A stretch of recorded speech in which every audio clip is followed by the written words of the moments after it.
Hello सभी को, good afternoon. कैसे हैं आप सब? आशा करते हैं सब लोग अच्छे होंगे, बेहतरीन होंगे, मस्त होंगे, खूब खुश होंगे और खूब पढ़ाई कर रहे होंगे, जम करके अपनी तैयारी को कर रहे होंगे।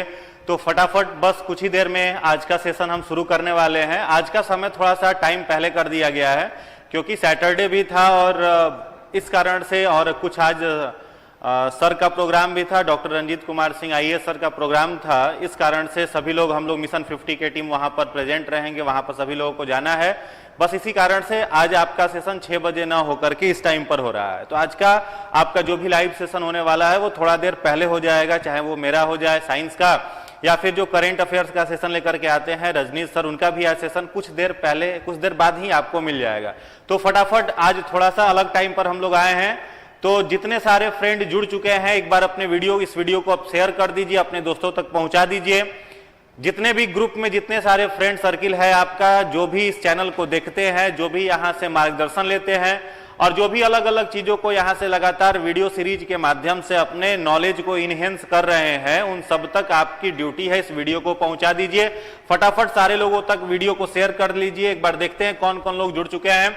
Rahul Rana good evening, Roshan Kumar good evening, Abhay Kumar Das hello, Anjali Priya good evening, Sonik Singh good evening, Lalu Singh प्रणाम, सबको प्रणाम, रोशन कुमार गुड इवनिंग, पुजेंद्र कुमार प्रणाम, पिंकी कुमारी गुड इवनिंग, सभी लोगों को गुड इवनिंग। निसार अंसारी,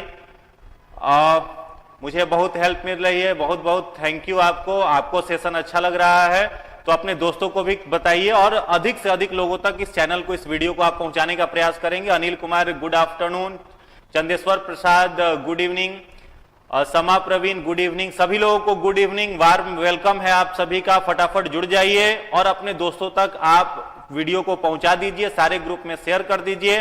बस कुछ ही देर में आज का सेशन हम लोग शुरू कर रहे हैं। निसार अंसारी थैंक्स, सभी लोगों को धन्यवाद। खुशबू रानी गुड इवनिंग सर, सभी लोगों को गुड इवनिंग। चलिए आज का जो सेशन है वो शुरू करते हैं। सबसे पहले हमेशा अपने आप को आप क्या करिए, पॉजिटिवली मोटिवेट रखिए, हमेशा अपने आप को खुश रखिए। जितना ज्यादा आप खुश रहेंगे, जितना ज्यादा आप प्रसन्न रहेंगे, उतनी ज्यादा पढ़ाई में मन लगती है। तो सबसे पहले मेंटल टेंशन जो होता है, मानसिक जो प्रेशर होता है, जो कार्यों को करने की शक्ति हम लोगों का घटा देता है, उसको आप सभी दूर करिए। और इसको दूर करने का सबसे सटीक उपाय है, जो व्यक्ति जितना ज्यादा अधिक लेबर करेगा, मेहनत करेगा, पढ़ाई को करेगा, उसके चेहरे का निखार, उसके बात करने का तरीका, उसके वाणी में ओज ऑटोमेटिक आते चला जाता है। तो अपने आप को अगर मजबूत करना है तो एक ही उपाय आपके पास है, खूब सारा पढ़ाई करिए, खूब बैठ करके मन लगा करके पढ़ाई करिए और रिजल्ट दे करके अपना और अपने माता पिता का नाम रोशन करिए। कई लोग आपको मिलेगा ऐसा जो आपको कहेगा कि यार तुमसे नहीं होगा, निगेटिव विचार देने वाले लोग आपको बहुत मिलेंगे। हो सकता है आपके कुछ सीनियर्स भी हो, वो आपसे कहे कि यार हम तो 6 साल से तैयारी कर रहे, मेरा तो हुआ नहीं, तुम्हारा कैसे हो जाएगा। कोई आपके चाचा का उम्र का हो, वो आपसे आकर के कहेगा देखो यार मेरा पटना में रहते रहते या फिर दिल्ली में रहते रहते माथा में का बाल, जिसको चांदी का बाल कहते हैं, कहे कि माथा में का बाल झड़ गया, मेरा पीसीएस नहीं निकला, तुम्हारा कैसे निकल जाएगा। आपका कोई मजाक उड़ाए कि तुम्हारे पास संसाधन नहीं है, तुम्हारे पास सुविधा नहीं है, तुम्हारा तो कभी नहीं निकलने वाला है। वैसे लोगों से कह दीजिएगा टूटी हुई टहनी ही पतवार बनती है। किसी शायर ने लिखा है, टूटी हुई टहनी ही पतवार बनती है, चिंगारी भड़क कर ही अंगार बनती है, रौंदी गई हो बेबस समझकर जिस मिट्टी को, वही मिट्टी एक दिन ऊंची मीनार बनती है। तो चलिए इसी जोश के साथ, इसी उत्साह के साथ आज का सेशन शुरू करते हैं। देखते हैं कि हम लोगों के पास आज कौन कौन सा क्वेश्चन है। बहुत शानदार क्वेश्चन का कलेक्शन आज आपके लिए लेकर के आए हैं। सारा क्वेश्चन जो आज आपके लिए लेकर के आए हैं शानदार है। यूपीपीसीएस का पूछा हुआ प्रश्न हो, जिसके आधार पर आपका बीपीएससी बहुत सारा क्वेश्चन सेट करता है, या फिर आपका यूपीएससी हो, उन सबके पैटर्न पर बढ़िया क्वेश्चन का कलेक्शन आज हम आपके लिए लेकर के आए हैं। चलिए आज का सेशन जो है वो शुरू करते हैं। पहला क्वेश्चन आपके लिए है, निम्नलिखित में से कौन अंडे देता है, सीधे बच्चे को जन्म नहीं देता है। चलिए आज का पहला क्वेश्चन आपके स्क्रीन पर है, निम्नलिखित में से कौन ऐसा जीव है जो सीधे अंडे देता है, बच्चे को जन्म नहीं देता है। अंडा देने वाले जीवों को जानते हो क्या कहा जाता है? ओविपेरस कहा जाता है। और जो बच्चे को जन्म देते हैं उसे कहा जाता है विविपेरस एनिमल कहते हैं। ठीक है, तो यहां पर आपके पास 4 ऑप्शन दिया गया है, एक्रेडीना, कंगारू, सेही और वेल।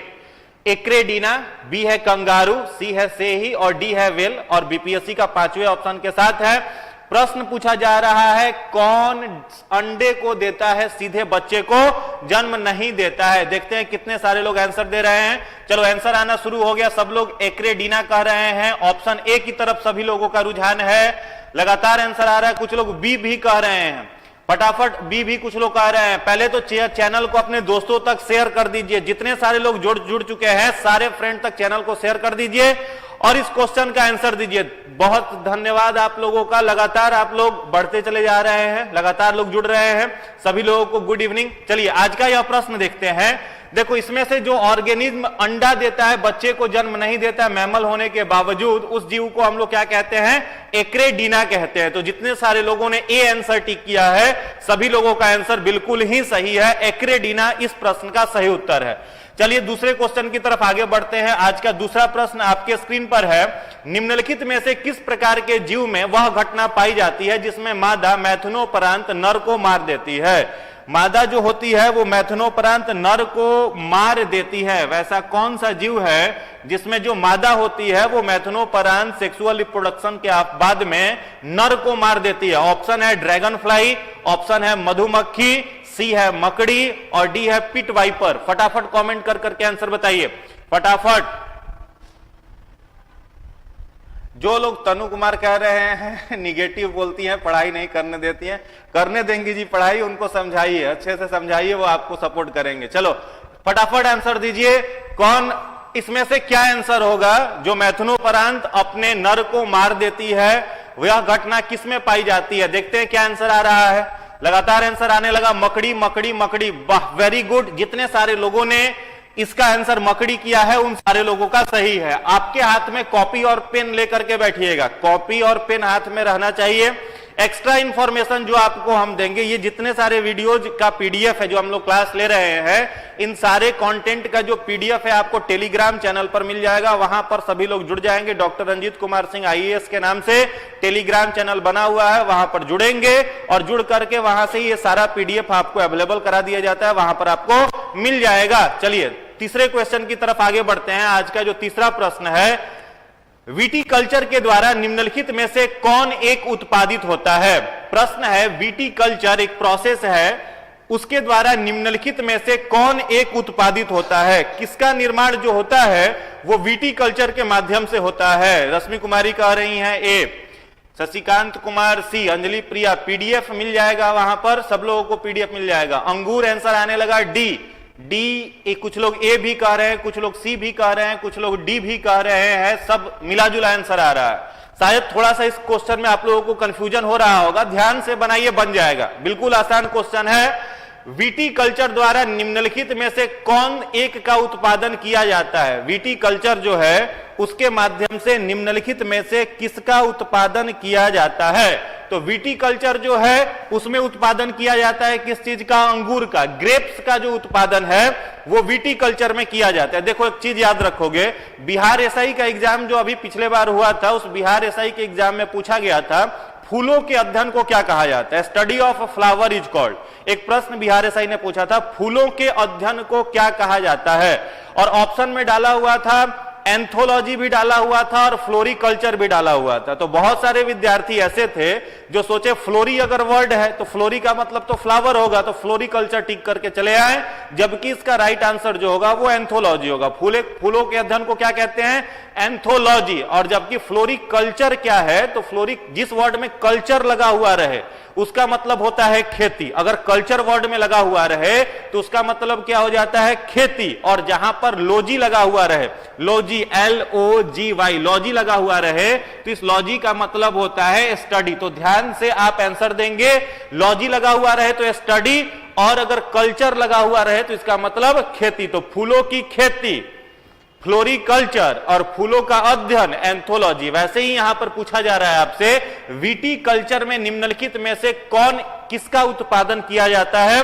तो विटीकल्चर में उत्पादन किया जाता है अंगूर का। चलिए मेरा एक क्वेश्चन आप लोगों से है, बायोलॉजी के किस ब्रांच में हम लोग सिल्क वॉर्म का अध्ययन करते हैं?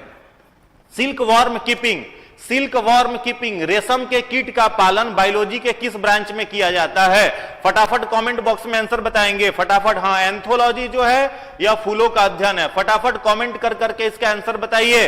इस प्रश्न का उत्तर दीजिए। विटीकल्चर तो हो गया अंगूर की खेती, सिल्क वर्म का अध्ययन, सिल्क वर्म जिसे रेशम का कीट कहते हैं, इसे हिंदी में कहेंगे रेशम का कीट। तो रेशम का जो कीट होता है इसका पालन बायोलॉजी के किस ब्रांच में इसका अध्ययन किया जाता है? चलिए फटाफट आंसर बताइए, फटाफट। सेरीकल्चर आंसर आने लगा, बिल्कुल ही सही जवाब है। जितने सारे लोगों ने सेरीकल्चर कहा है तो याद रखोगे सिल्कवर्म कीपिंग का जो अध्ययन होता है उसे हम लोग कहते हैं sericulture is the branch of biology where we study about silkworm keeping. चलिए एक और प्रश्न आपसे पूछते हैं, यहां पर जो शहद लिखा गया है यह किससे तैयार होता है? तो मधुमक्खी से। शहद जो है वह मधुमक्खी से तैयार किया जाता है, जिसको हनी बी इंग्लिश में कहते हैं। तो जो हनी बी होता है उसके पालने के अध्ययन को क्या कहते हैं? Study of honey bee keeping is known as. फटाफट कमेंट करके आंसर बताइए। Study of honey bee keeping is known as, मधुमक्खी पालन के अध्ययन को क्या कहा जाता है? जितने लोग इसका आंसर जान रहे हो फटाफट कमेंट कर करके आंसर बताइए। हनी बी कीपिंग को क्या कहेंगे? Very good, very good. Pooja Rosa कह रहे हैं horticulture, Janki Kumar apiculture, very good. जितने सारे लोग एपीकल्चर कह रहे हैं सभी का आंसर सही है। ध्यान देंगे, हनी बी कीपिंग को क्या कहा जाता है? तो हनी बी कीपिंग को कहा जाता है एपीकल्चर। तो यहां आपको इतने सारे इंफॉर्मेशन मिले, कॉपी पेस्ट को नोट कर लेंगे। चलो अगले प्रश्न की तरफ बढ़ते हैं। आज का जो चौथा प्रश्न आपके लिए है, वृद्ध होने की प्रक्रिया के अध्ययन को क्या कहते हैं? या फिर जीर्णावस्था के अध्ययन को क्या कहते हैं? कोई व्यक्ति है वो लगातार धीरे धीरे उसकी आयु बढ़ रही है, वो बूढ़ा हो रहा है, तो उसके अध्ययन को क्या कहते हैं? जेरेंटोलॉजी कहते हैं, या एथनोलॉजी कहते हैं, या एंथ्रोपोलॉजी कहते हैं, या थेनेटोलॉजी कहते हैं? फटाफट कमेंट करके आंसर बताइए। चलिए आंसर आने लगा। बहुत सारे लोग इसका आंसर ए दे रहे हैं, ए आंसर कह रहे हैं, ए। जितने सारे लोग इसका आंसर ए कह रहे हैं, कुछ लोग जेरेंटोलॉजी कह रहे हैं। टाइप करिए, टाइप कर करके लिखिए। ए भी लिखिएगा तो हो सकता है आपके दिमाग से जब एग्जाम में पूछा जाए तो स्किप कर जाए, लेकिन पूरा अगर आप टाइप करके लिखते हैं तो वो आपके दिमाग से स्किप नहीं करेगा। Very good. जितने सारे लोगों ने इसका आंसर जेरेंटोलॉजी दिया है उसका उत्तर बिल्कुल ही सही है। वृद्धावस्था के अध्ययन को क्या कहा जाता है? जेरेंटोलॉजी कहा जाता है। चलो अगले प्रश्न की तरफ आगे बढ़ते हैं। आज का 5वां क्वेश्चन आपके लिए है, हाइड्रोपोनिक्स क्या है? हाइड्रोपोनिक्स एक बायोलॉजी का ब्रांच है, उसमें हम लोग किसके बारे में अध्ययन करते हैं? Hydroponics is the study of मृदा विहीन पादप संवर्धन, ऑप्शन बी है पादप में कलम लगाना, ऑप्शन सी है सब्जियों का अध्ययन, जबकि ऑप्शन डी पूछा गया है जल संचरण।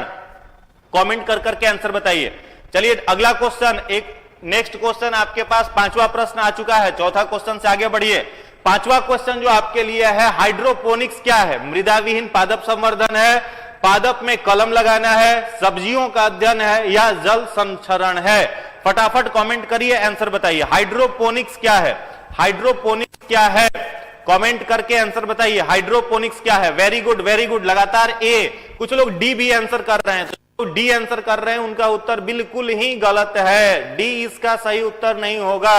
इसका सही उत्तर क्या होगा? मृदा विहीन पादप संवर्धन, यानी वैसे पौधे जो जल के बिना लगाया जाए। कुछ पौधे आप मिट्टी के बिना लगाया जाए, कुछ पौधों को जैसे मनी प्लांट है उसको लगाने के लिए पानी की आवश्यकता है, बस उसको मिट्टी में भी लगा सकते हैं, लेकिन मिट्टी के बिना भी वो ग्रो कर सकता है। तो वैसे पौधे जिन्हें मिट्टी विहीन लगाया जा सके उनके अध्ययन को क्या कहते हैं? हम लोग हाइड्रोपोनिक्स कहते हैं। चलिए एक क्वेश्चन और आपसे हम पूछते हैं, सब्जियों के अध्ययन को क्या कहा जाता है? Study of vegetables is called, study of vegetables is called, सब्जियों के अध्ययन को क्या कहा जाता है? फटाफट कमेंट कर करके आंसर बताइए।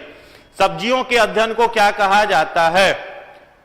सब्जियों के अध्ययन को क्या कहा जाता है? आंसर नहीं आ रहा है, फटाफट कमेंट करिए। वेरी गुड, वेरी गुड, आने लगा।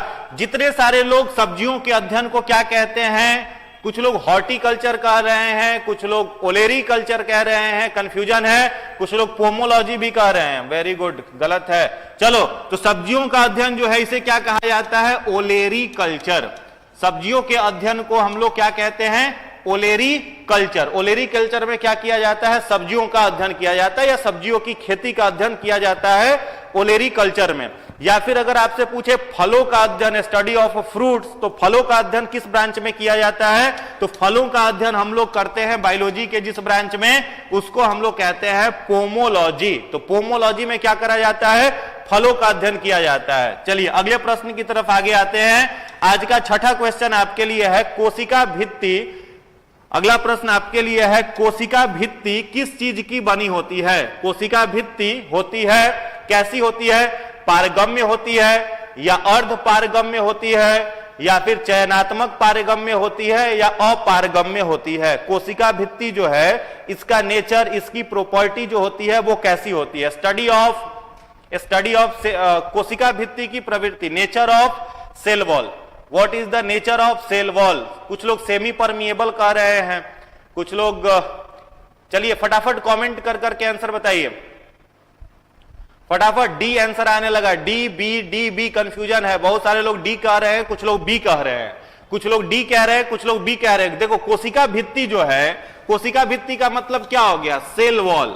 सेल वॉल, इसको हम लोग क्या कहते हैं? कोशिका भित्ति कहते हैं। अब कोशिका भित्ति जो होता है यह 3 जीवों में पाया जाता है। कितने जीवों में? तो बस 3 जीवों में पाया जाता है। किसमें किसमें? तो पौधों में पाया जाता है, बैक्टीरिया में पाया जाता है और फंजाई में। पौधों में, बैक्टीरिया में और फंजाई में, केवल इन 3 जीवों में क्या पाया जाता है? कोशिका भित्ति पाया जाता है। तो जो भी कोशिका भित्ति होता है यह कैसा होता है? पारगम्य। कोशिका भित्ति जो होती है वो कैसी होती है? पारगम्य, परमिएबल। अगर हम यहां पर कोशिका भित्ति आपसे न पूछते, अगर हम आपसे पूछते हैं कि कोशिका झिल्ली कैसी होती है, कोशिका झिल्ली कैसी होती है, सेल मेम्ब्रेन, और ऑप्शन इन्हीं में से कोई एक हो, आपसे पूछा जाता कोशिका भित्ति ना पूछ करके कोशिका झिल्ली कैसी होती है, और ऑप्शन में से यही रहता, तो आप क्या कहते हैं? कोशिका झिल्ली जो होती है वो अर्ध पारगम्य होती है। कोशिका झिल्ली कैसी होती है? अर्ध पारगम्य, सेलेक्टिवली परमिएबल कह लो, चयनात्मक पारगम्य, या फिर सेमी परमिएबल, अर्ध पारगम्य। ठीक है। अब किन किन जीवों में सेल वाल होता है? तो देखोगे, ध्यान देंगे, सेल वाल जो होता है जिसे हम लोग कोशिका भित्ति कहते हैं, यह 3 जीवों में होता है। पहला किस में होता है? तो चलो बैक्टीरिया से शुरू करते हैं। तो जो बैक्टीरिया होता है उसका कोशिका भित्ति बना हुआ रहता है पेप्टिडोग्लाइकेन का। पेप्टिडोग्लाइकेन का बना होता है किसका कोशिका भित्ति?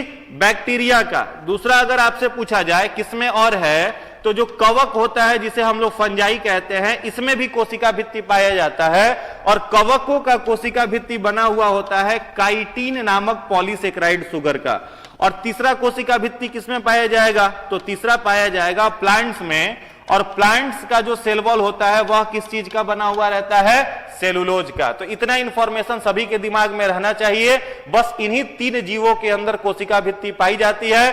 प्लांट्स की कोशिका भित्ति बनी हुई होती है सेलुलोज की, फंगस की कोशिका भित्ति बनी हुई होती है काइटिन की, बैक्टीरिया की कोशिका भित्ति बनी हुई होती है पेप्टिडोग्लाइकेन की। Very good. चलिए अगले प्रश्न की तरफ आगे आते हैं। आज का अगला प्रश्न है आपके लिए, गुणसूत्र शब्द प्रदान किया था। गुणसूत्र जो शब्द है जिसको हम लोग इंग्लिश में क्रोमो कहते हैं, यह वर्ड किसने दिया था? चलिए फटाफट आंसर बताइए। गुणसूत्र शब्द, क्रोमोजोम वर्ड जो है वो किसके द्वारा दिया गया था? क्या यह हॉफमिस्टर के द्वारा दिया गया था, क्या वाइल्डेयर के द्वारा दिया गया था, या सूटन के द्वारा दिया गया था, या वैगनर के द्वारा दिया गया था? Chromosome word was given by, chromosome word was given by. चलिए आंसर आने लगा। हरेंद्र कुमार कह रहे हैं वाइल्डेयर, कुणाल राज वाइल्डेयर, लाडली अली कह रहे हैं ए होगा, कृष्णा बी, बहुत सारे लोग बी कह रहे हैं, कुछ लोग ए भी कह रहे हैं, कुछ लोग सी भी कह रहे हैं, ए बी सी तीनों आंसर आने लगा। चलिए फटाफट कमेंट करिए। बाकी के सब लोग टाइप कर करके लिखिए कि गुणसूत्र शब्द किसने प्रदान किया था। केवल ऑप्शन लिखने से काम नहीं चलेगा, टाइप कर करके लिखना होगा।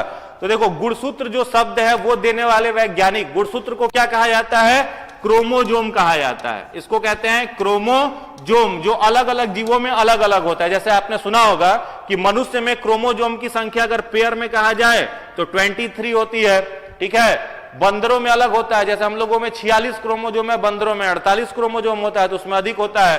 तो यही जो क्रोमोजोम वर्ड है वो देने वाले वैज्ञानिक कौन थे? तो इसका राइट आंसर हो जाएगा वाइल्डेयर। तो वाइल्डेयर ने क्रोमोजोम शब्द दिया था।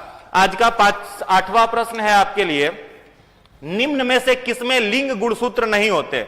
निम्न में से किसमें लिंग गुणसूत्र, देखो गुणसूत्र दो प्रकार का होता है, एक कैरेक्टर डिटर्मिनेटिंग क्रोमोजोम और दूसरा होता है सेक्स डिटर्मिनेटिंग क्रोमोजोम। तो यहां पर क्या आपसे पूछा जा रहा है, लिंग निर्धारक क्रोमोजोम किसमें नहीं होता है? ऑप्शन है बंदर में, चीता में, तितली में, छिपकली में। चलिए फटाफट आंसर आने लगा। छिपकली, राहुल कुमार राणा कह रहे हैं छिपकली में, जानकी कुमार डी आंसर दे रहे हैं, यानी छिपकली, राहुल राणा डी कह रहे हैं।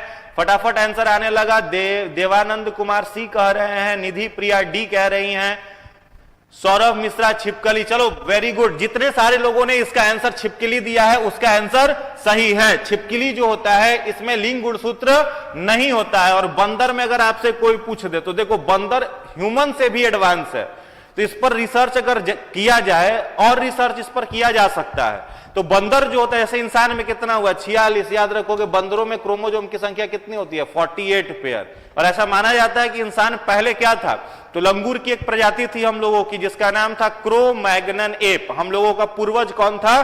क्रो-मैग्नन एप, एक लंगूर की प्रजाति थी जिसका नाम था क्रो-मैग्नन एप। तो बंदरों का क्रोमोजोम मनुष्य के क्रोमोजोम से अधिक है। चलिए अगले प्रश्न की तरफ आते हैं। आज का 9th क्वेश्चन आपके लिए है, तंत्रिका उत्तक की इकाई क्या है? Unit of neuron. तंत्रिका उत्तक जो है, तंत्रिका उत्तक यानी इसका मतलब क्या हो गया, सॉरी इसका मतलब क्या हो जाएगा, नर्वस टिश्यू या नर्व टिश्यू।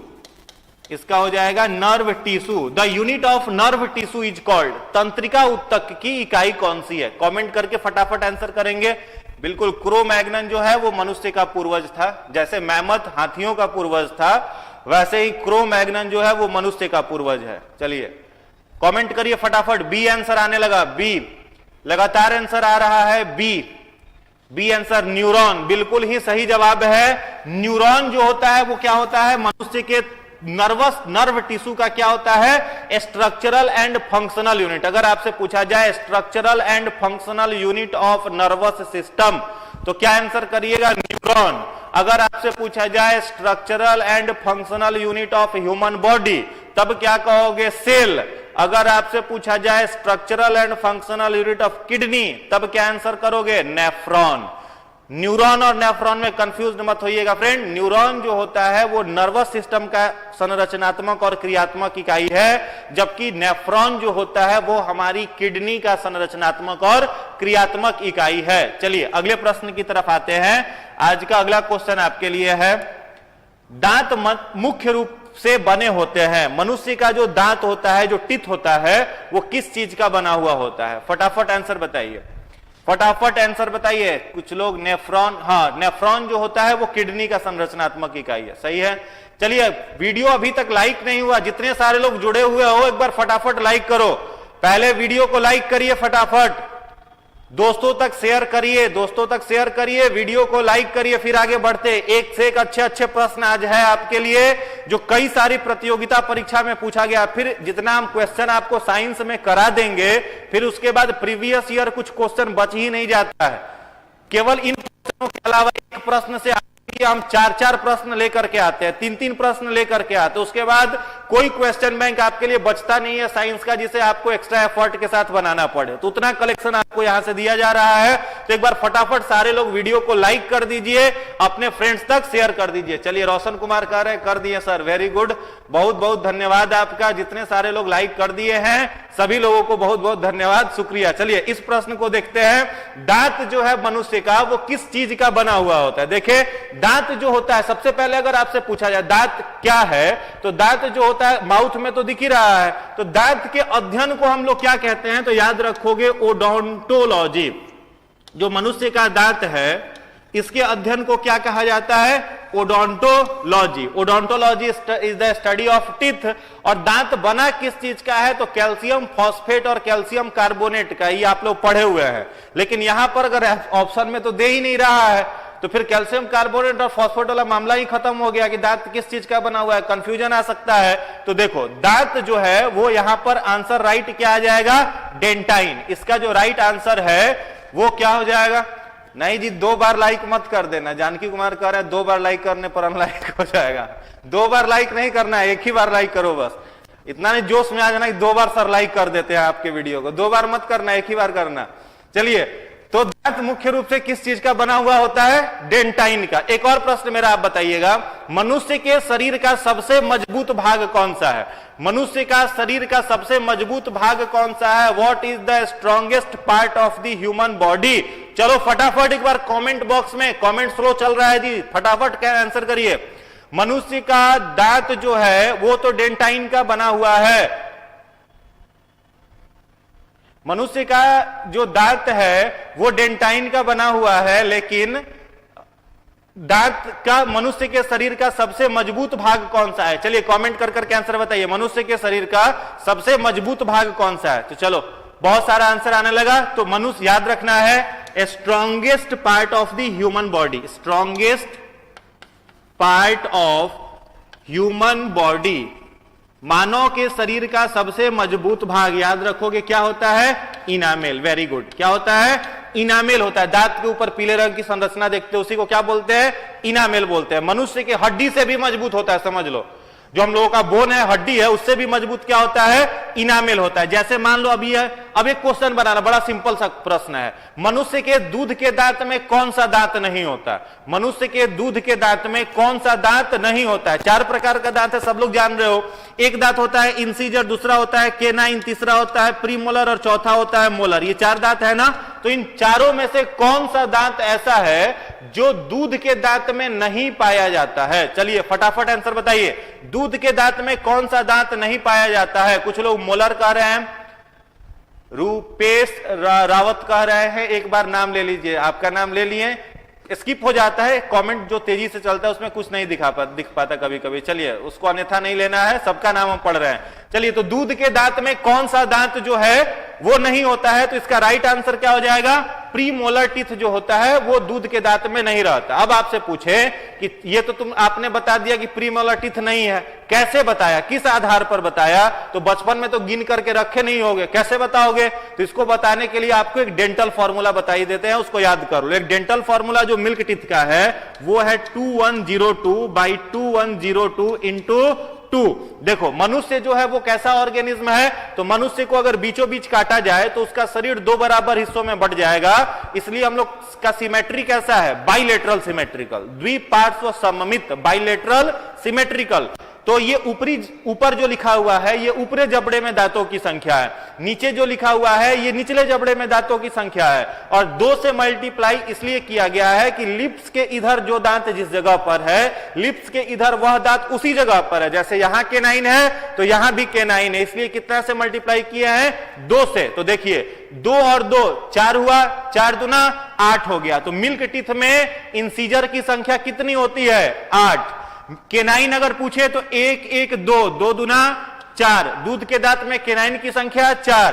प्रीमोलर पूछे तो देख रहे हो 0 0, तो 0 रह गया। 0 क्या है? भस्मासुर है, जिसके साथ गुणा करो उसी को भस्म करके 0 बनाता है। तो यहां भी क्या रह गया? 0 रह गया। उसके बाद यहां पर मोलर है, तो ये भी 2 2 4 दूना 8 हो गया, टोटल 20। दूध के दांत की कुल संख्या कितनी होती है? 20 होती है। इस चीज को आप याद कर लेंगे। तो दूध के दांत का डेंटल फॉर्मूला है 2102/2102 इंटू 2। और मिल्क टीथ में कौन सा दांत नहीं होता है? तो प्रीमोलर टीथ जो होता है वो नहीं होता है। चलिए एक और प्रश्न आपसे इसी से रिलेटेड पूछते हैं, परमानेंट टीथ, इसी से संबंधित एक प्रश्न है आपके लिए। परमानेंट टीथ, अस्थाई दांत जो मनुष्य का है, इसकी संख्या कितनी होती है? सब लोग जान रहे हो, 32। इसमें आपको बताना है इसका डेंटल फॉर्मूला क्या होता है, अस्थाई दांत का डेंटल फॉर्मूला क्या होता है। तो देखिए जो परमानेंट टीथ है, इस परमानेंट टीथ का जो डेंटल फॉर्मूला है वो है 2123/2123 इंटू 2। अब इसमें आपको अलग अलग दांतों की संख्या अगर गिननी हो तो कैसे गिनेंगे? पहले क्या कौन सा टीथ आएगा? इंसीजर, फिर केनाइन, फिर प्रीमोलर, और फिर क्या आ जाएगा? मोलर आ जाएगा। तो देखो केनाइन की संख्या कितनी होगी? 2 2 4, 4 दूना 8, फिर 2 2 दूना 4, प्रीमोलर कितना हो जाएगा? 4 दूना 8 हो जाएगा, और मोलर की संख्या 6 दूना 12 हो जाएगी। टोटल परमानेंट टीथ की संख्या कितनी हो जाएगी? 32। 32 जो दांत होते हैं वे क्या होते हैं? परमानेंट टीथ होते हैं। चलिए, तो जितने सारे लोग नए जुड़े हैं, अभी जस्ट जो लोग जुड़ रहे हैं, एक बार फटाफट आप वीडियो को लाइक कर दीजिए और फ्रेंड्स तक शेयर कर दीजिए। चलिए अगले प्रश्न की तरफ आगे आते हैं। परमानेंट टीथ का याद हो गया सभी को, 2123 बाई 2123 इंटू 2। मिल्क टीथ का 2102 बाई 2102 इंटू 2। कल एक क्वेश्चन और हमने बताया था कि परमानेंट मिल्क टीथ जब टूटता है फिर परमानेंट टीथ आता है तो नए कितने दांत आते हैं, तो कितनी हो जाती है संख्या, 20 हो जाती है। चलो अगला प्रश्न आपके लिए है, आज का 11वां नंबर प्रश्न है आपके लिए। मानव मस्तिष्क के निम्नलिखित भागों में से कौन सी एक निगरण और उल्टी का नियमन केंद्र है? यानी सिंपल भाषा में अगर समझो तो जो वोमिटिंग होता है, वोमिटिंग कैसा है समझिए पहले, बाद में इसका आंसर दीजिए, पहले 2 मिनट समझो। 2 प्रकार का एक्शन हम लोग करते हैं, एक को कहते हैं वॉलेंट्री एक्शन और एक को कहते हैं इनवॉलेंट्री एक्शन। वॉलेंट्री एक्शन का मतलब ऐच्छिक क्रिया और इनवॉलेंट्री का मतलब अनैच्छिक क्रिया। तो इनवॉलेंट्री एक्शन जो अनैच्छिक क्रिया है उसको हम लोग कंट्रोल नहीं कर सकते, उसे हमारा एएनएस देखता है, ऑटोनॉमिक नर्वस सिस्टम देखता है। और वॉलेंट्री एक्शन को कंट्रोल करने का काम कौन करता है, तो ब्रेन करता है। तो उल्टी जो आ रही है, वोमिटिंग आ रही है, ये कैसा एक्शन है, इनवॉलेंट्री एक्शन है जिसे हम लोग रोक नहीं सकते हैं। ठीक है, तो जो काम हम लोग खुद से कंट्रोल नहीं कर सकते हैं वो होता है इनवॉलेंट्री एक्शन, और जिसे हम लोग कंट्रोल कर सकते हैं उसे कहते हैं वॉलेंट्री एक्शन। जैसे अगर आपसे पूछे, आप सड़क पर चल रहे हैं, तो सड़क पर चल रहे हैं तो जहां आप चाहते हैं वहीं पर अपना पैर रखते हैं, ये आपका कैसा एक्शन है, वॉलेंट्री एक्शन है। अब किसी को ठंड लग रही हो और वो कहे कि नहीं ठंडा में कांपेंगे नहीं, ऐसे ही रहेंगे, तो उसका शरीर उसको अलाउ नहीं करेगा, कांपना पड़ेगा भाई, सिहरना पड़ेगा, रोंगटा तुम्हारा खड़ा होगा ही होगा वहां पे। और क्या इनवॉलेंट्री एक्शन हो सकता है, मान लो किसी को उल्टी आ रही है, वो बोले नहीं मुंह बंद करके रखेंगे, उल्टी करना ही नहीं है, रोक लेना है, नहीं मानेगा वो उल्टी है। किसी को छींक आ रहा है, छींकना ही पड़ेगा। रात में सोने के लिए जाइए और उस समय अपने हार्ट को कहिए, अपने हृदय को कहिए कि दोस्त 5 मिनट के लिए बंद हो जाओ ना, आधा घंटा के बाद चालू कर लेंगे तुमको, तो वो आपका बात मानने वाला नहीं है। तो जो काम को आप लोग कंट्रोल नहीं कर सकते हैं वो कैसा एक्शन है, इनवॉलेंट्री, और जिसे आप कंट्रोल कर सकते हैं वॉलेंट्री। चलिए अब ये क्वेश्चन आप बना लोगे।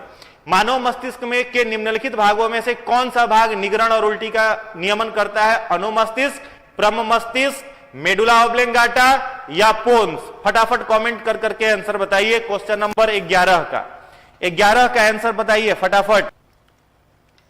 11 का आंसर क्या होगा?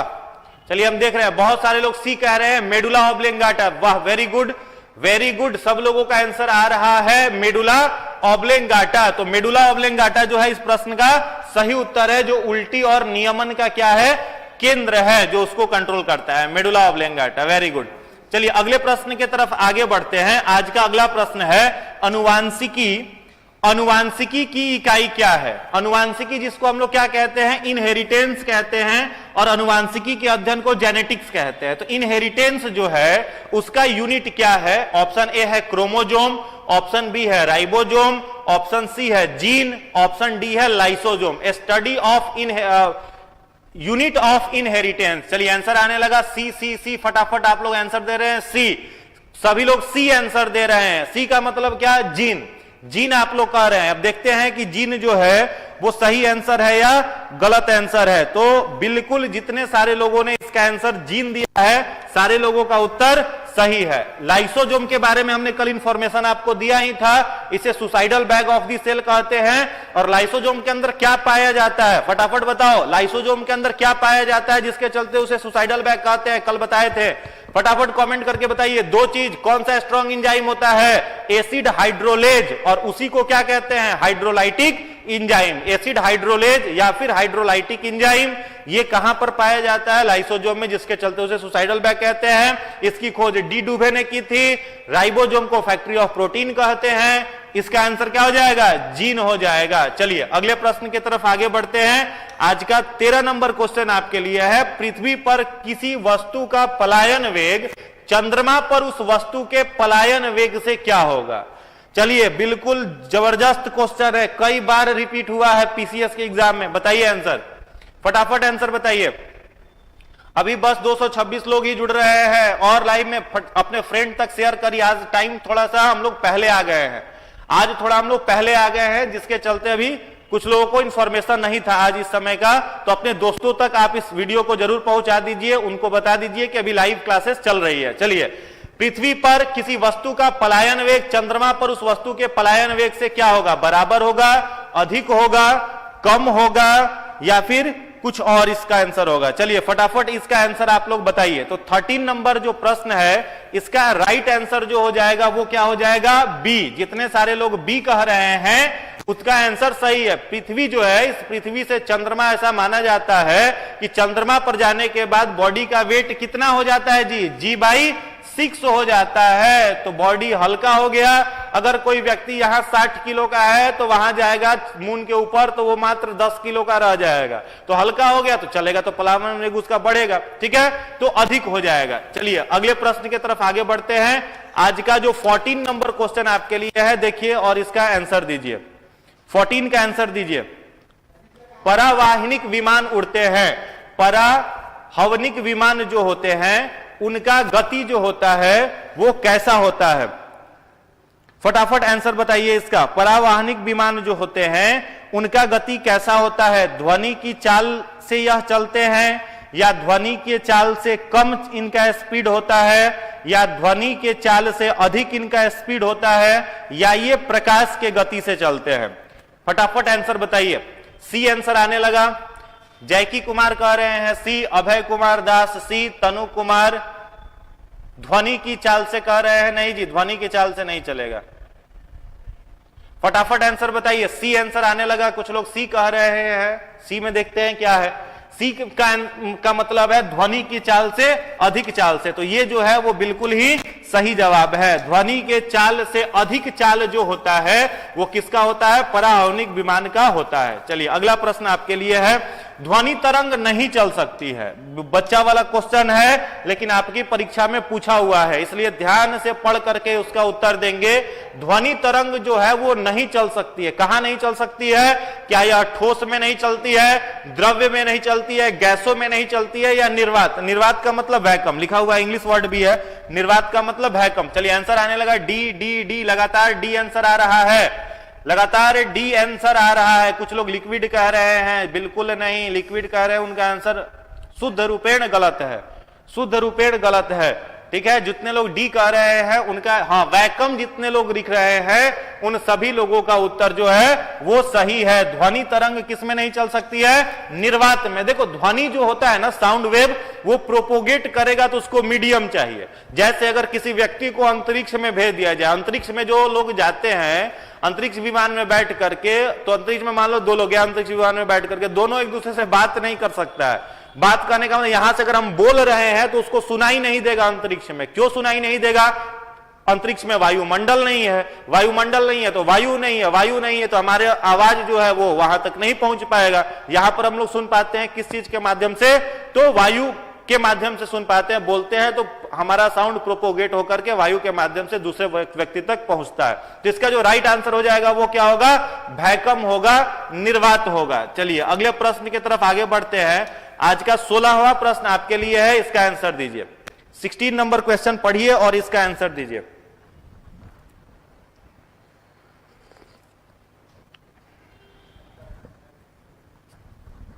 सिक्सटीन नंबर क्वेश्चन आपके लिए है। पराश्रव्य वे ध्वनियां हैं जिनकी आवृत्ति होती है 20,000 हर्ट्ज से अधिक, 10,000 हर्ट्ज से कम, 20,000 हर्ट्ज के बराबर, उपरोक्त में से कोई नहीं। पराश्रव्य, पराश्रव्य का मतलब क्या? चलिए आंसर देखते हैं। ए आंसर लगातार आने लगा, वेरी गुड। जितने सारे लोग ए आंसर कर रहे हैं, more than 20,000, very good very good very good, वाह मजा आ गया, मजा आ गया, मजा आ गया, बिल्कुल सही जवाब है। देखो हम लोगों की सुनने की जो कैपेसिटी होती है ना, जितना आवाज हम लोग सुन सकते हैं वो होता है 20 से 20,000 हर्ट्ज के बीच में, ठीक है। और यहां पर मामला कितना जा रहा है? पराश्रव्य ध्वनि के बारे में, पराश्रव्य होगा यहां पर, तो पराश्रव्य ध्वनि के बारे में आपसे पूछ रहा है। तो इसका आंसर क्या हो जाएगा?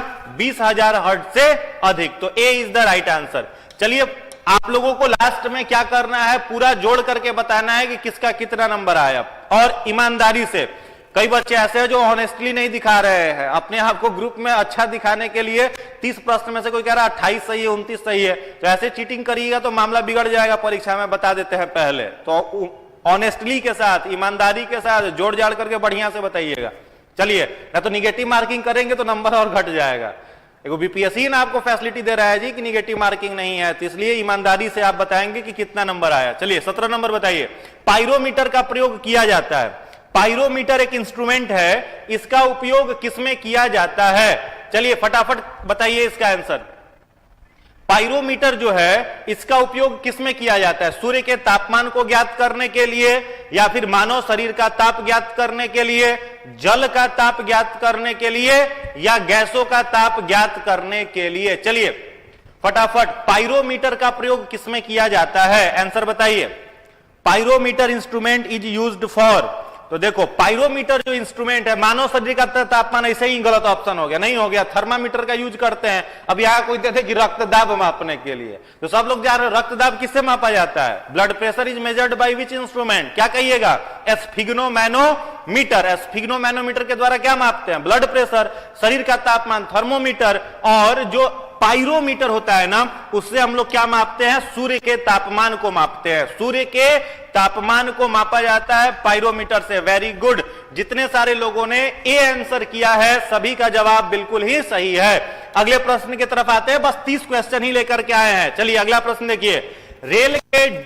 रेल की दो पटरियों के बीच थोड़ी जगह क्यों छोड़ी जाती है? एक हमको लग रहा है कि पांचवा छठा का प्रश्न है, लेकिन पीसीएस पूछा हुआ है इसलिए आपके लिए लेकर के आए हैं। तो अच्छे से पढ़ करके इसका आंसर दीजिएगा, अच्छे से पढ़ करके इसका आंसर दीजिएगा। रेल के दो पटरियों के बीच थोड़ी जगह क्यों छोड़ी जाती है? ध्यान से पढ़िए, उसके बाद आंसर दीजिए। Option A, B, C, D, E option B है। कुछ लोग बी कह रहे हैं, अजय कुमार कह रहे हैं ए। अजय कुमार कंफ्यूजन में है। चलिए इसका आंसर देखते हैं। रेल के दो पटरियों के बीच थोड़ी जगह छोड़ी जाती है। अब देखो पहला क्या लिखा हुआ है, इससे लोहे की बचत होती है। तो किसी मामला में सही लग रहा है, बिहार भारत बड़ी धनी राष्ट्र है, बहुत पैसा रुपया है, तो लोहा नहीं बचाएगा। तो ये आंसर तो ऐसे ही गलत हो गया। दूसरा ऑप्शन देखते हैं, इसमें पटरियों को उष्मीय प्रसार के लिए स्थान मिल जाता है। तो कोई बकलोलो होगा वो आंसर बता देगा कि धातुएं गर्मी पाकर के क्या करती हैं? फैलती हैं, और ठंड पाकर के सिकुड़ती हैं, इसीलिए रेल के दो पटरियों के बीच में जगह छोड़ा जाता है। तो जितने लोगों ने बी आंसर टिक किया है सभी लोगों का आंसर बिल्कुल ही सही है। Very good. चलिए अगले प्रश्न की तरफ आगे आते हैं। आज का 19 नंबर क्वेश्चन आपके लिए है, किस रंग के प्रकाश की तरंग दैर्घ्य सबसे कम होती है? किस रंग के प्रकाश की तरंग दैर्घ्य सबसे कम होती है? यहां पर ही देख लीजिएगा, अधिक मत देख लेना, कम पूछा जा रहा है। बैगनी, पीला, नीला या लाल, या नन ऑफ अबव? चलिए फटाफट ए आंसर आने लगा, बैगनी। कुछ लोग बी कह रहे हैं, कुछ लोग ए, कुछ लोग डी भी कह रहे हैं। वायलेट कुछ लोग इंग्लिश में लिख रहे हैं। चलिए बैगनी, वायलेट में ज्यादातर लोगों का आंसर बैगनी ही आ रहा है। ज्यादातर जो स्टूडेंट हैं उनका आंसर जो है वो बैगनी आ रहा है। देखते हैं इस प्रश्न का सही उत्तर क्या होगा।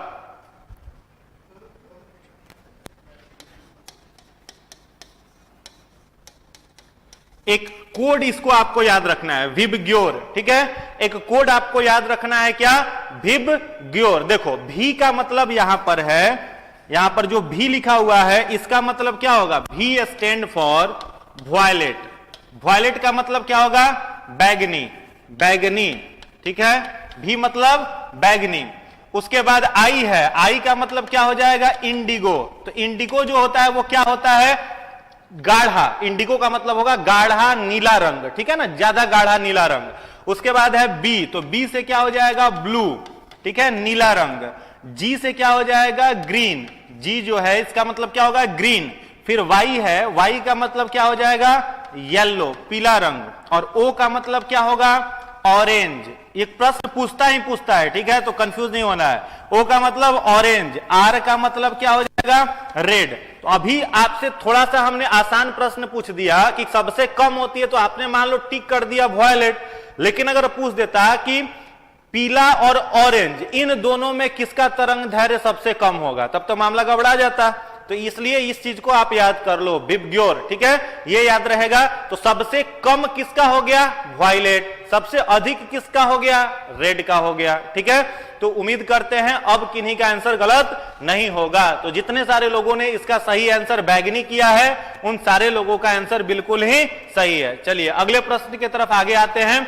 आज का अगला प्रश्न है, वह वैज्ञानिक जिसने परमाणु सिद्धांत की खोज की थी, फादर ऑफ एटम जिसे कहा गया, फादर ऑफ एटम कहा गया या फादर ऑफ एटॉमिक थ्योरी देने वाले कौन थे, उनका नाम आपको बताना है। ऑप्शन ए है रदरफोर्ड, ऑप्शन बी है मैडम क्यूरी, ऑप्शन सी है जॉन डाल्टन, ऑप्शन डी है एल्बर्ट आइंस्टीन। चलिए फटाफट आंसर करिए कमेंट बॉक्स में। किसको परमाणु सिद्धांत का जनक कहा जाता है? कुछ लोग सी कह रहे हैं, कुछ लोग ए कह रहे हैं, रदरफोर्ड भी कुछ लोग कह दे रहे हैं। वाह, इतना कंफ्यूजन। चलिए फटाफट आंसर बताइए, वह कौन से वैज्ञानिक थे जिन्होंने परमाणु सिद्धांत के बारे में बताया था? तो इसका जो राइट आंसर हो जाएगा वो क्या हो जाएगा? John Dalton. क्या हो जाएगा? John Dalton. जैसे परमाणु का मतलब क्या है समझना, जैसे मान लो एक वर्ड है एटम, तो एटम का मतलब क्या होता है? किसी वर्ड के आगे ए लग गया तो उसका मतलब हो जाता है नॉट, और टॉम का मतलब होता है टू बाइट, जिसे काटा नहीं जा सके उसी को क्या कहते हैं? एटम कहते हैं, परमाणु कहते हैं। भारत के एक वैज्ञानिक थे, ऋषि थे। ऋषि का मतलब रिसर्चर, ऋषि का मतलब आलो बाबा जी मत समझ लीजिएगा। ऋषि का मतलब क्या होता है? रिसर्चर, जो जंगलों में जाकर के रिसर्च करके आता था। नाम क्या था उनका? कणाद। क्या नाम था? कणाद नाम था। उन्होंने सबसे पहले कौन सा शब्द दिया था? परमाणु। परमाणु के बारे में बता दिया था उसी समय किसी ने, ऋषि कणाद ने। बाद में ना वो डाल्टन आया तो क्या करा? कॉपी ओपी मार दिया उनका। तो डाल्टन आया तो क्या किया? बस बोल दिया कि atom is the indivisible particle of matter which can not be divided into further particle. मामला उसका खत्म, इसके आगे नहीं बता पाया। बाद में और भी अलग अलग वैज्ञानिक, अभी एटम वर्ड है अपने आप में गलत कहा। कुछ लोगों ने कहा कि atom can be divided into सब atomic particle like electron, proton, neutron, meson, boson, positron. Atom को भी कई पार्ट में बांटा जा सकता है। कई सब fundamental particle, temporary fundamental particle में बांट सकते हैं। तो ये बहुत पहले भारत के ही वैज्ञानिक देकर के गए थे। चलिए, तो इसका जो राइट आंसर क्या हो जाएगा? John Dalton. चलिए एक प्रश्न मेरे तरफ से आपके लिए है, अगर आपसे पूछा जाता कि अल्फा स्कैटरिंग मॉडल किसने दिया था? Who gave the alpha scattering model of atom? और ऑप्शन में रहे यही चार, रदरफोर्ड रहे, मैडम क्यूरी रहे, जॉन डाल्टन रहे, एल्बर्ट आइंस्टीन रहे। इसी में से आंसर बताना है। इसी में से आपको आंसर बताना है। हाँ जी, एसके कह रहे हैं, सही बोले सर, कॉपी पेस्ट, एकदम ही कॉपी पेस्ट मारा ही था। चलिए, Rutherford, madam Curie, John Dalton, Albert Einstein, इसी में से आपको बताना है कि अल्फा स्कैटरिंग मॉडल जो था वो किसने दिया था। फटाफट कमेंट करिए।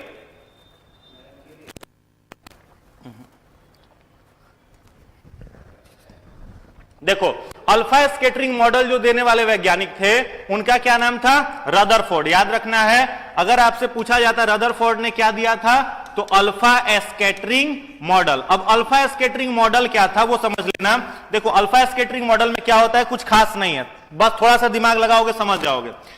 इसमें इन्होंने क्या किया था, रदरफोर्ड ने एक सोना का पतला चादर लिया, ठीक है, गोल्ड शीट लिया, सोना का एक पतला चादर लिया और रेडियम से अल्फा किरण तैयार कराया, और रेडियम को अल्फा किरण तैयार कराया और इस सोना के चादर से क्या करा दिया? पास करा दिया, ठीक है। और उसके आधार पर 3 नियम इसने दिए। टोटल इसने कितना रे पास करवाया था? तो 20,000 अल्फा रे सोना के चादर से पास करवाया था किसने? रदरफोर्ड ने। और पास कराया तो 3 बात इसने कहा। पहला बात कहा कि परमाणु जो होता है उसका अधिकांश भाग क्या होता है? खोखला होता है। इसको फिगर से समझिए। जैसे मान लो ये क्या है? एक सोने का पतला चादर है, थिन शीट ऑफ गोल्ड। सोना का यह क्या है? पतला चादर है। अब रदरफोर्ड ने क्या करवाया? अल्फा रे प्रोड्यूस किया। किस चीज से? इसने अल्फा रे प्रोड्यूस कराया किस चीज से? रेडियम से। रेडियम एक एलिमेंट है, इससे प्रोड्यूस किया। और अल्फा रे को किससे पास करवाया? इस सोने के चादर से। तो 20,000 अल्फा रे टोटल इसने पास करवाया था। और सारे के सारे जो अल्फा रे थे वो इससे पास करके निकल जा रहे थे। तो पहला बात इस रदरफोर्ड ने क्या कहा कि परमाणु का अधिकांश भाग खोखला होता है, इसलिए अधिकांश जो विकिरण है वो पास कर करके चला गया। उसके बाद एक अल्फा रे ऐसा जाता है, यहां पर बीच में कुछ था, अभी तक इसका नाम न्यूक्लियस नाभिक अभी तक कुछ पता नहीं चला था। अब एक अल्फा रे इसने भेजा, वो यहां पर गया और जाकर के जैसे ही टकराया न्यूक्लियस से ऐसे भाग गया, साइलेंटली मूव कर गया, तिरछा भाग गया, सीधा पास नहीं किया, तिरछा पास कर गया। फिर एक दूसरा अल्फा रे ऐसे गया और इसी न्यूक्लियस से टकराया और इधर भाग गया। तो इसके मन में आया कि परमाणु के बीच में जरूर कुछ मामला है, कुछ ना कुछ तो है। अल्फा रे सीधे ना भाग रहे, तिरछा भाग रहा है, इधर उधर भाग रहा है, कुछ तो मामला गड़बड़ है। तो क्या किया, कहा इसने कि परमाणु का जो बीच वाला भाग होता है वो बड़ा कठोर होता है, वो अल्फा रे को क्या करता है, रिफ्लेक्ट कर देता है, अलग अलग दिशा में भगा देता है। उसके बाद 20,000 में से मात्र एक अल्फा रे ऐसा गया जो सीधा गया और यहां बीच में टकराया और टकरा करके वापस इस तरीके से रिफ्लेक्ट होकर के आ गया। कितना, 20,000 में से एक। तभी इसने रदरफोर्ड ने शब्द दिया, क्या शब्द दिया, न्यूक्लियस। न्यूक्लियस शब्द किसने दिया था, रदरफोर्ड ने दिया था। और न्यूक्लियस की लंबाई को न्यूक्लियस की त्रिज्या को किसमें मापा जाता है, बताइए।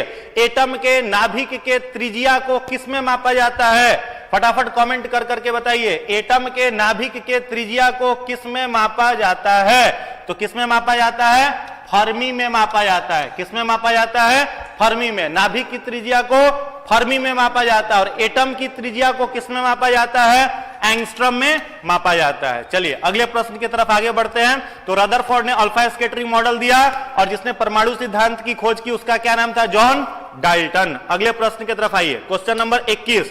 पोजिट्रॉन के खोजकर्ता कौन है, पोजिट्रॉन के खोजकर्ता कौन है, फटाफट कमेंट करिए। पोजिट्रॉन के खोजकर्ता कौन है, चैडविक थे, यहां पर युकावा होगा, यहां होगा युकावा, ठीक है। बताइए पोजिट्रॉन के खोजकर्ता कौन थे, चैडविक थे, युकावा थे, एंडरसन थे या रदरफोर्ड थे, फटाफट कमेंट कर करके आंसर बताइए फटाफट। पोजिट्रॉन के खोजकर्ता कौन थे, पोजिट्रॉन के खोजकर्ता कौन थे, हु डिस्कवर पोजिट्रॉन, फटाफट आंसर बताइए।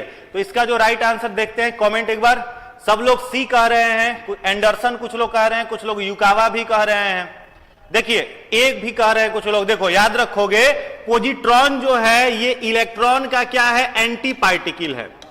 एंटी पार्टिकल ऑफ इलेक्ट्रॉन को क्या कहा जाता है, पोजिट्रॉन कहा जाता है। इलेक्ट्रॉन को रिवॉल्व करने से ये क्या करता है, डिस्टर्ब करता है। तो इस पोजिट्रॉन की खोज किसने की थी, एंडरसन। किसने की थी, एंडरसन। तो जितने सारे लोग एंडरसन कह रहे हैं उन सारे लोगों का उत्तर बिल्कुल ही सही। अब चलो एक क्वेश्चन अपने तरफ से देते हैं, बताइएगा न्यूट्रॉन की खोज किसने की थी।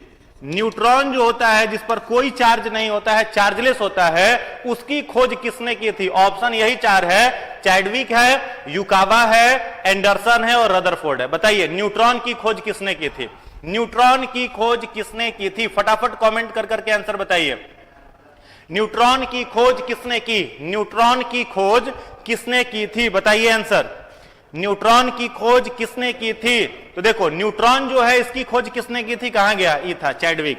न्यूट्रॉन की खोज किसने की थी, चैडविक ने की थी। तो अगर न्यूट्रॉन का खोज आपसे पूछता तो चैडविक आप आंसर बताते, ठीक है। तो चैडविक ने की थी, बिल्कुल ही सही जवाब है, अच्छा जवाब है। अब बताना कि युकावा ने किसका खोज किया था, युकावा, इस ऑप्शन को भी जान लो। युकावा ने किसका खोज किया था, तो युकावा ने खोज किया था मेसोन का। किसका किया था, मेसोन का। युकावा ने खोज किया मेसोन का, रदरफोर्ड ने किया युकावा ने किया मेसोन का, चैडविक ने किया किस चीज का, न्यूट्रॉन का, एंडरसन ने किसका किया, पोजिट्रॉन का किया। चलिए अगले प्रश्न की तरफ आते हैं।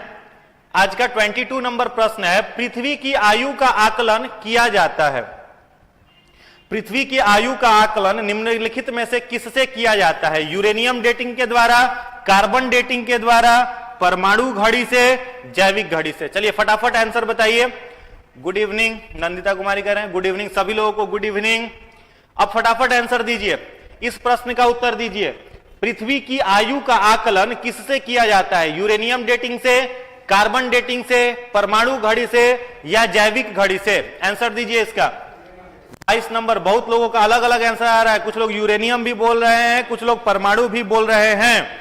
देखिए तो इसका जो राइट आंसर होगा वो क्या हो जाएगा, इसका जो राइट आंसर हो जाएगा वो हो जाएगा यूरेनियम डेटिंग से। क्या होगा, यूरेनियम डेटिंग से, बिल्कुल सही जवाब है। जितने लोग ए कह रहे हैं सभी लोगों का उत्तर सही है। अब देखो कार्बन डेटिंग भी कुछ होता है, कार्बन डेटिंग से क्या किया जाता है, मान लो कोई पुराना चीज आपको मिला, किसी का हड्डी मिल गया, मान लो किसी कंगारुए का हड्डी अगर मिल गया, पूछना होगा इसका कितना पुराना उम्र था। तो जितने भी कार्बनिक चीज है, कार्बनिक मतलब जिन चीजों का निर्माण हाइड्रोजन और कार्बन से हुआ है, तो किसी भी कोई भी कार्बनिक अगर सबस्टांस मिल जाए और उसके उम्र का ज्ञात करना हो तब कौन सा डेटिंग करेंगे, कार्बन डेटिंग। अगर पूछा जाए मान लो अभी कोई खुदाई हो और पुराना पेंटिंग मिल जाए, मिल गया कहीं पेंटिंग जो कोई राजा महाराजा लगाया होगा, उसका उम्र जानना हो, तो पुराने तस्वीर पुराने पेंटिंग के भी का भी उम्र पता करने के लिए किसका उपयोग किया जाता है, कार्बन डेटिंग का किया जाता है। जबकि जो आपका परमाणु घड़ी है, इस परमाणु घड़ी का उपयोग किसमें किया जाता है, तो आप लोग सुनते होंगे कि गाड़ी वगैरह में जीपीएस लगाया जाता है। तो जीपीएस जो लगाया जाता है, उस जीपीएस में किसका यूज किया जाता है, परमाणु घड़ी का। कार्बन डेटिंग फॉसिल्स के उम्र का पता करने के लिए, और यूरेनियम डेटिंग पृथ्वी के आयु का पता करने के लिए किया जाता है। 4.5 बिलियन साल पहले क्या बना था, पृथ्वी बना था। चलिए अगला प्रश्न है आज का 23, रेडियोधर्मिता के आविष्कारक कौन है। ध्यान से पढ़िएगा फिर आंसर दीजिएगा। रेडियोधर्मिता का के बारे में बताने वाले वैज्ञानिक कौन थे। रेडियोधर्मिता, रेडियो एक्टिविटी के बारे में किसने बताया था, रदरफोर्ड ने, हेनरी बैक्यूरेल ने, बोर्सबोरी ने या नेल्स बोर ने, मैडम क्यूरी ने। 4 ऑप्शन आपके पास है, इसी में से आपको बताना है रेडियोधर्मिता का के बारे में किसने बताया था। तो देखो रेडियोधर्मिता के बारे में 2 वैज्ञानिकों को नोबेल प्राइज मिला था, 2 वैज्ञानिक को नोबेल प्राइज मिला था। किसको किसको मिला था, बैक्यूरेल को भी मिला था, मैडम क्यूरी को भी मिला था। ठीक है, हेनरी बैक्यूरेल को भी मिला था, मैडम क्यूरी को भी मिला था। तो कई जगह पर आपको आंसर मिलेगा क्या, बैक्यूरेल, कई जगह पर मिलेगा मैडम क्यूरी। लेकिन जिन लोगों ने ई आंसर टिक किया है उनका आंसर बिल्कुल ही सही है। ई आंसर जितने लोगों ने टिक किया है उनका आंसर बिल्कुल ही सही है, मैडम क्यूरी, हेनरी बैक्यूरेल दोनों को। ठीक है, याद रखना है मैडम क्यूरी है इसका जो राइट आंसर है, उसमें मैडम बैक्यूरेल भी है और मैडम क्यूरी भी है। अगले प्रश्न की तरफ आगे बढ़ते हैं। आज का 24 है, मानव पाचन तंत्र में निम्नलिखित में से कौन सी एक पाचक एंजाइम नहीं है। इनमें से कौन एक डाइजेस्टिव एंजाइम नहीं है, इनमें से कौन एक डाइजेस्टिव एंजाइम नहीं है। Trypsin, gastrin, ptyalin, pepsin. देखो ट्रिप्सिन जो होता है यह किस चीज का डाइजेशन, मान लो पूछे कि ट्रिप्सिन किस चीज का डाइजेशन करता है, तो क्या कहिएगा, ट्रिप्सिन जो होता है वह हमारे शरीर में प्रोटीन के पाचन का काम करता है। टाइलिन अगर पूछा जाए कहां पर पाया जाता है, तो सेलाइवा में, हम लोगों के लार में कौन सा एंजाइम रहता है, टाइलिन। कई जगह पर इसी टाइलिन को सैलिवरी एमाइलेज भी लिखा हुआ मिलेगा। ठीक है, तो टाइलिन अगर पूछा जाए किस चीज का डाइजेशन करता है, तो स्टार्च का। ठीक है, प्लांट में रिजर्व्ड फूड मटेरियल जो होता है, संचित भोज्य पदार्थ, वो क्या होता है, स्टार्च। तो स्टार्च का डाइजेशन टाइलिन। पेप्सिन जो है यह पेप्सिनोजेन के जब फॉर्म में रहता है तो यह एक प्रकार का क्या होता है, इनएक्टिव एंजाइम होता है। ठीक है, और गैस्ट्रीन जो है यह किसी भी प्रकार का पाचक एंजाइम नहीं है। तो इसका राइट आंसर क्या हो जाएगा, गैस्ट्रीन। जितने सारे लोगों ने बी आंसर टिक किया है सभी का सही है। जितने सारे लोगों ने बी आंसर टिक किया है सभी लोगों का उत्तर बिल्कुल ही सही है। चलिए अगले प्रश्न पर आते हैं 25, प्रश्न संख्या 25, आंसर दीजिए। 25 का आंसर दीजिए। प्रश्न संख्या 25, पारिस्थितिकी अस्थाई मितव्ययिता है, यह किस आंदोलन का नारा है। पारिस्थितिकी अस्थाई मितव्ययिता है, यह किस आंदोलन का नारा है। आंदोलन का नाम आपको बताना है, किस आंदोलन का नारा है। ठीक है, तो देखो पारिस्थितिकी अस्थाई मितव्ययिता, एक बार कमेंट देखते हैं। सब लोग सी कह रहे हैं, सी कह रहे हैं, वेरी गुड वेरी गुड। चिपको आंदोलन का क्या नारा था, तो चिपको आंदोलन का जो नारा था, चिपको मतलब समझ रहे हैं ना, पेड़ों से लोग चिपक जाते थे, पेड़ को पकड़ लेते थे कि पेड़ नहीं काटने देंगे, वही क्या था, चिपको मूवमेंट था। इस चिपको मूवमेंट का जो नारा था क्या था, पारिस्थितिकी अस्थाई मितव्ययिता है। यह चिपको आंदोलन का क्या था, नारा था। एक और प्रश्न आपसे पूछते हैं, नर्मदा बचाओ आंदोलन एक चला था, नर्मदा बचाओ आंदोलन एक चला था, इस आंदोलन का क्या नारा था। नर्मदा बचाओ आंदोलन का क्या नारा था बताइए। हाँ, सुंदरलाल बहुगुणा सही बोल रहे हैं। चलिए, सुंदरलाल बहुगुणा ने किया था। चलिए बताइएगा, नर्मदा बचाओ आंदोलन का क्या नारा था। नर्मदा बचाओ आंदोलन जो चला था उसका नारा क्या था, उसका नाम बताइए। इसका जो नारा था वो था कोई नहीं हटेगा, कोई नहीं हटेगा, बांध नहीं बनेगा। क्या नारा था? कोई नहीं हटेगा, बांध नहीं बनेगा। तो यह प्रश्न भी आपसे पूछ सकता है। तो अगर पूछा जाए आपसे कोई नहीं हटेगा, बांध नहीं बनेगा, यह किसका नारा था? तो नर्मदा बचाओ आंदोलन का, चिपको आंदोलन का नारा पारिस्थितिकी अस्थायी मितव्ययिता है। अगले प्रश्न की तरफ आइए, क्वेश्चन संख्या 26। आंसर दीजिए। निम्नलिखित में से कौन विटामिन जल में घुलनशील है? वाटर सॉल्युबल विटामिन का नाम आपको बताना है जो किस चीज में घुलनशील है? जल में घुलनशील है। पानी में घुलनशील विटामिन का नाम बताइए, फटाफट कमेंट कर करके उत्तर बताएंगे। पानी में घुलनशील विटामिन निम्नलिखित में से कौन सा है? ठीक है, तो जितने सारे लोगों ने इसका आंसर बी टिक किया है उनका सही है। देखो, दो प्रकार का विटामिन होता है कि जल में घुलनशील और एक फैट में घुलनशील। तो फैट में जो घुलनशील विटामिन है जिसको वसा हम लोग कहते हैं, वसा में घुलनशील विटामिन है ए, डी, ई और के। ठीक है, और वहीं पर पानी में, वाटर में जो घुलनशील विटामिन है वो कौन सा है? विटामिन बी है। ठीक है, ए का नाम जान रहे हो, रेटिनॉल। विटामिन बी1 थाइमिन कहा जाता है। विटामिन सी को एस्कॉर्बिक एसिड कहा जाता है, खट्टे फलों में पाया जाता है। विटामिन डी सूर्य के प्रकाश में मिलता है। ये सब बेसिक इंफॉर्मेशन है, सब लोग जान रहे होंगे। चलिए अगले प्रश्न की तरफ आगे बढ़ते हैं। अगला प्रश्न है, सही सुमेलित कीजिए। विटामिन ए रतौंधी, विटामिन बी थी, इसको पेलाग्रा कहते हैं, पेलाग्रा रोग। ठीक है, विटामिन बी3 से पेलाग्रा, विटामिन डी से रंग अंधता, विटामिन डी से फॉलिक अम्ल जो होता है उससे एनीमिया। ये चार ऑप्शन है, बताइए कौन सही सुमेलित नहीं है? कौन सही सुमेलित नहीं है? कौन सही सुमेलित नहीं है? निम्नलिखित में से सही रूप से किसे मैच नहीं किया गया है? विटामिन ए रतौंधी, विटामिन बी3 पेलाग्रा, विटामिन डी रंग अंधता, उसके बाद उसके बाद है फॉलिक एसिड जिसको क्या कहते हैं? एनीमिया। तो देखो, इसका जो राइट आंसर निकल करके आ रहा है हो जाएगा विटामिन, ये ऑप्शन सी, विटामिन डी से रंग अंधता नहीं होता है। रंग अंधता जो होता है, कलर ब्लाइंडनेस जो है, वो किसका? तो रतौंधी और कलर ब्लाइंडनेस। ठीक है, रतौंधी माने रात में दिखाई नहीं देना, और कलर ब्लाइंडनेस मतलब रंग नहीं पहचानना। ठीक है, कलर ब्लाइंडनेस, यह ब्लाइंडनेस, यह दोनों किस में आ जाएगा? विटामिन ए में ही आ जाएगा। तो इसका सही आंसर सी है। चलिए अगले प्रश्न पर आगे बढ़ते हैं। अगला प्रश्न है, ऑक्सीटोसिन हार्मोन कौन स्रावित करता है? ऑक्सीटोसिन हार्मोन स्रावित करने वाली ग्रंथियों का नाम बताइए। कौन सा ग्लैंड ऑक्सीटोसिन नामक हार्मोन स्रावित करता है? पीयूष ग्रंथि, थायराइड ग्रंथि, पैराथायराइड ग्रंथि, एड्रिनल ग्रंथि। निम्नलिखित में से कौन सी ग्रंथि है जो ऑक्सीटोसिन नामक हार्मोन स्रावित करती है? तो देखो, ऑक्सीटोसिन हार्मोन जो है यह क्या काम करता है? तो संतान का जब बर्थ हो जाता है, बच्चे का जब जन्म हो जाता है, तो जन्म के बाद मेमरी ग्लैंड्स मिल्क सेक्रीशन करे, इसके लिए उसको स्टिमुलेट करने का काम, मोटिवेट करने का काम किसका होता है? ऑक्सीटोसिन हार्मोन का होता है। तो ऑक्सीटोसिन का सेक्रीशन कौन करता है? कुछ लोग डी कह रहे हैं, कुछ लोग सी कह रहे हैं, कुछ लोग फिर डी, कुछ लोग प्यूटिटरी ग्लैंड भी कह रहे हैं। तो जितने लोगों का आंसर प्यूटिटरी ग्लैंड है उनका सही है। देखो, याद रखोगे, प्यूटिटरी ग्लैंड जो है यह मानव शरीर का क्या है? सबसे छोटा ग्रंथि है जो किस हड्डी के बीच में पाया जाता है? तो एस्फेनॉइड बोन। हम लोगों के मस्तिष्क के एस्फेनॉइड गुहा जो है, एस्फेनॉइड बोन ठीक यहां पर होती है। कौन सी ग्रंथि? प्यूटिटरी ग्रंथि। इसका वजन मात्र कितना होता है? 0.6 ग्राम होता है।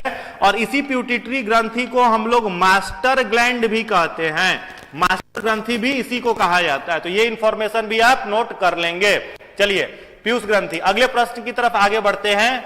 29 है, वेरिसेला जोस्टर विषाणु से कौन सा रोग होता है?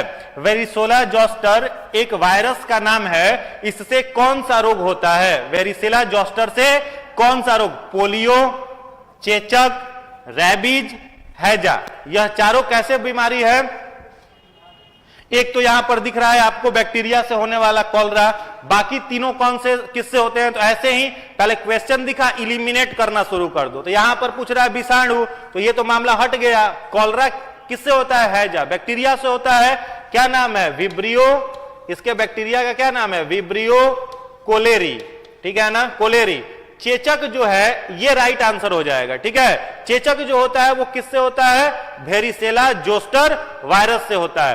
पोलियो जो है यह किस वायरस से होता है? तो पोलियो जो है वो पोलियो वायरस से ही होता है।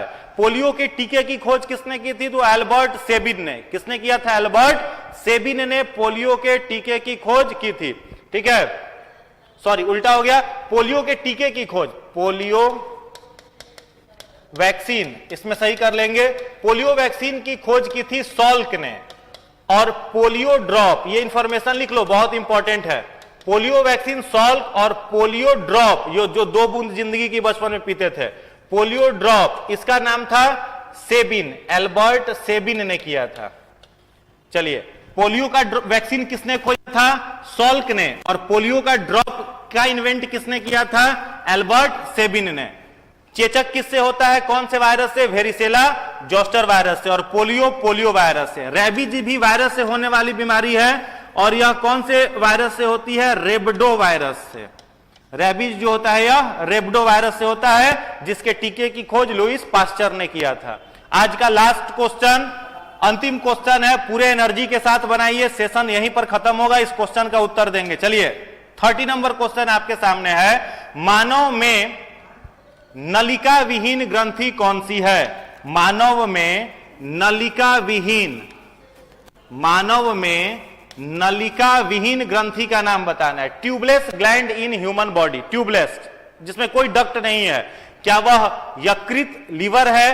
क्या वह स्वेट ग्लैंड है, जिसे हम लोग स्किन पर होता है जो पसीना निकालता है? क्या वह इंडोक्राइन ग्लैंड है या फिर वृक है? एक बार फटाफट कमेंट देखते हैं कितने सारे लोग इसका सही आंसर दे पाते हैं। चलिए, आंसर आने लगा। कुछ लोग सी कह रहे हैं, इंडोक्राइन ग्लैंड, इंडोक्राइन ग्लैंड लगातार आंसर आ रहा है। कुछ लोग बी भी कह रहे हैं, बी और सी में कंफ्यूजन है। चलो देख लेते हैं, क्लियर करते हैं। तो मानव शरीर में नलिका विहीन जो ग्रंथि है वो कौन सी ग्रंथि है? इंडोक्राइन, याद रखोगे। और इंडोक्राइन ग्लैंड्स जो होता है वह क्या सेक्रीट करता है? यह सेक्रीट करता है हार्मोन। 2 प्रकार की ग्रंथि होती है, एक इंडोक्राइन, एक एक्सोक्राइन। एक्सोक्राइन ग्रंथि क्या सेक्रीट करती है? तो एक्सोक्राइन ग्लैंड सेक्रीट करती है एंजाइम, और उसमें नलिका होता है। अगर पूछा जाता, मान लो क्वेश्चन बदल देते, नलिका विहीन न लिख करके लिख देते नलिका युक्त, निम्नलिखित में से नलिका युक्त कौन सी ग्रंथि है, तब आप आंसर क्या देते हैं? तब उसका आंसर हो जाता है आपका एक्सोक्राइन ग्लैंड, बाह्य स्रावी ग्रंथि। और नलिका विहीन अगर पूछा जा रहा है तो उसका आंसर क्या हो जाएगा? अंतःस्रावी ग्रंथि। तो किसका कितना नंबर आया, फटाफट कमेंट बॉक्स में लिख करके आप उत्तर बता दीजिए। किसका कितना नंबर आया कमेंट बॉक्स में लिखिए। टोटल नंबर 23 नंबर आया कि 26 भी आया है। हाईएस्ट देखते हैं कि कितना नंबर आया। करेंट अफेयर का क्लास कब होगा? बस कुछ ही देर में करेंट अफेयर का भी क्लास शुरू होने वाला है, बस कुछ ही देर में। सर अभी आ चुके हैं, कुछ ही देर में सर का भी क्लास शुरू होने वाला है। करेंट अफेयर सब लोग जुड़ जाएंगे और पूरे करेंट अफेयर का आंसर देंगे। चलिए, राहुल राणा कह रहे 30 नंबर आया। काजल झा थैंक यू, सभी लोगों को धन्यवाद। सभी लोगों का भविष्य उज्जवल हो, खूब उन्नति तरक्की करिए, खूब आगे बढ़िए, खूब मन लगा करके पढ़िए और इस बीपीएससी के प्रीलिम्स को क्वालिफाई करके फाइनल रिजल्ट तक जाना है। फाइनल रिजल्ट तक जाना है। मेहनत इतना करें, मेहनत से घबराना नहीं है, कठिनाइयों से डरना नहीं है, कठिनाइयों से लड़ना है, फाइट करना है और आगे बढ़ते रहना है। कभी भी जीवन में अगर लगे कि हम कमजोर हैं तो याद करिए भगत सिंह जैसे लोग जो उस समय स्वतंत्रता आंदोलन में खड़े थे, उनके सामने अलग अलग चैलेंजेस था और उस चैलेंजेस को पार करने के बाद वो उनको आज पूरी दुनिया जानती है। उन्होंने कहा है मुश्किलों से मोहब्बत है हमें, ए वक्त तू क्या टकराएगा, उठेंगे जब हाथ हमारे, हर ख्वाब हकीकत बन जाएगा। चलिए इसी के साथ आज का सेशन समाप्त करते हैं। सब लोग लिख देंगे, सारे लोग वीडियो को अपने दोस्तों तक शेयर कर देंगे। आप सभी का बहुत बहुत धन्यवाद, आप सबको बहुत बहुत शुभकामना। थैंक यू, धन्यवाद।